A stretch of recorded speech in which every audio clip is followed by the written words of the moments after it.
ওমা, তোমার তোমার ভাত হয়ে গেছে নাকি? না, ভাত এখনো করিনি, জল গরম বসিয়েছি। কেন বলতো? কেন? আজকে আজকে খিচুড়ি করবে নাকি? কেন, তোর খিচুড়ি খেতে ইচ্ছা করছে? হ্যাঁ। তাহলে চল আমরা আজকে খিচুড়িই বানাই। হ্যাঁ।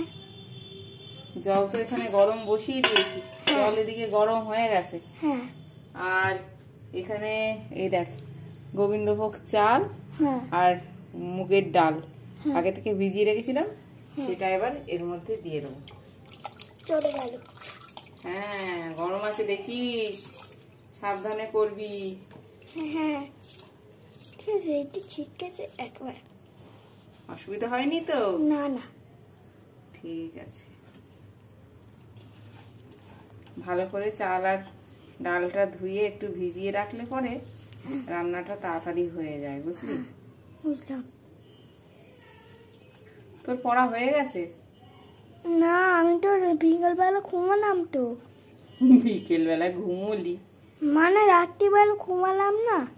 ও আচ্ছা, দুপুরবেলা ঘুমাসনি, পড়তে পড়তে ঘুম পেয়ে গেছে, নিয়ে আর কি করবি?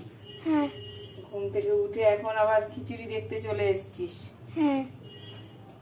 ঠিক আছে, খিচুড়িটা রান্না করি, হ্যাঁ। ততক্ষণে একটু পড়াশোনা করে নে, বুঝলি? চাল ডালটা ভালো করে গুছিয়ে দিয়ে দিতে হবে, যেন একটুও না থাকে, বুঝলি?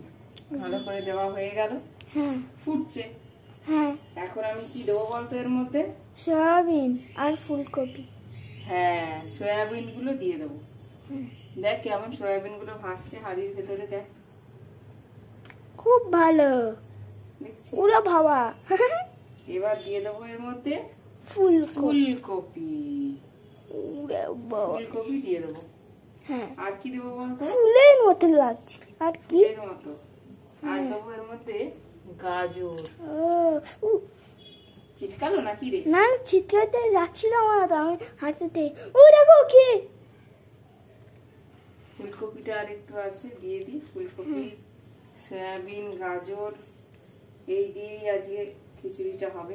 নিরামিষ, আজকে তো বৃহস্পতিবার। হ্যাঁ, সেই জন্য এরকম ভাবেই আজকে করছি। হ্যাঁ, বুঝলি? বুঝলাম। আলুটা দিলাম না, আলুটা ভেজে